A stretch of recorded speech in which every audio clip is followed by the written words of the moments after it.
Ik neem aan dat hier een gelukkig man staat met deze opkomst. Nou, dat is inderdaad natuurlijk fantastisch. Dat zo'n hele zaal echt chockvol staat. En rijen voor de deur voordat we open gingen. Dus nee, dat is echt hartverwarmend en geeft enorm veel stimulans. Ja, geweldig hè?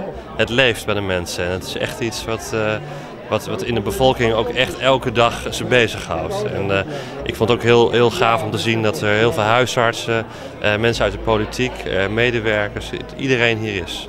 Wat wij hebben gepresenteerd is van jongens, we moeten gaan bouwen vanaf de grond af aan. We hebben nu een failliet ziekenhuis.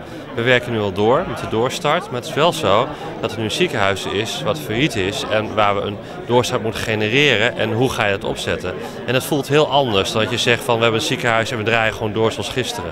Dus die kritische vragen die snappen wij heel goed. Wij weten dat we zitten in een faillissementsfase, dus we moeten weer opnieuw opbouwen. Dat worden van jongens heel duidelijk ongejoend door de specialisten.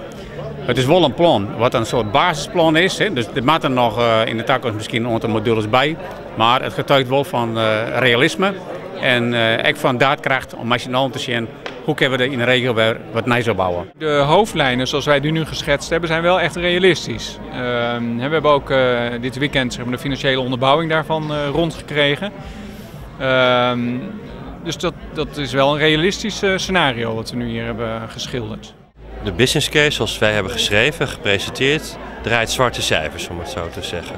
Die is dus helemaal doorgerekend tot op het ziekteniveau aan toe. En ook op het niveau van de broodjes aan toe. Dus we weten wel, als we dit model kiezen, wat we krijgen. Dit is natuurlijk een basismodel. We willen meer dan dat uiteindelijk. En de vraag is hoe gaan we dat inrichten. Maar dit is in ieder geval het basismodel waar wij mee willen starten. Dit plan dat kan fungeren als basis voor een toekomstbestendig ziekenhuis.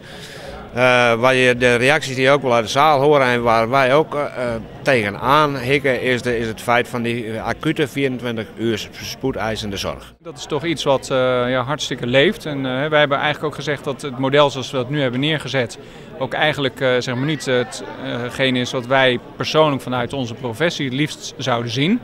Maar we moeten ook realist zijn en in die zin is dit denk ik een soort mix daarvan. Ja, aan de ene kant proberen wat mogelijk is, maar ook oog hebben voor de reële omgeving waarin we staan.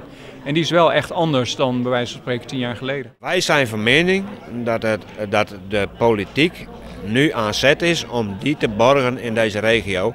En het zou dus een hele goede aanvulling zijn op het plan van de medische specialisten. Als de politiek in Den Haag nu zegt van ja, die spoedeisende acute zorg die moet geborgd zijn in die regio.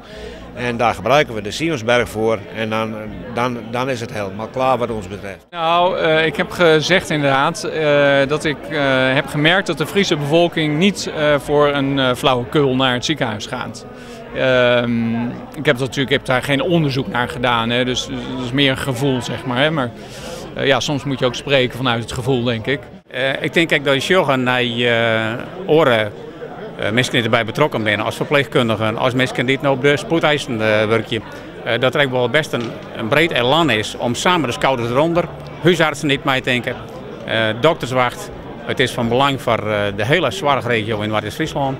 Dus Mijlkoor sterk en Mijlkoor eendrachtig achter de plan staan en Mijlkoor action om voester mee te zien wat er in deze regio nodig is. Er werken in ieder geval een paar jonge specialisten die innovatief zijn en het ook hebben aangetoond in het verleden.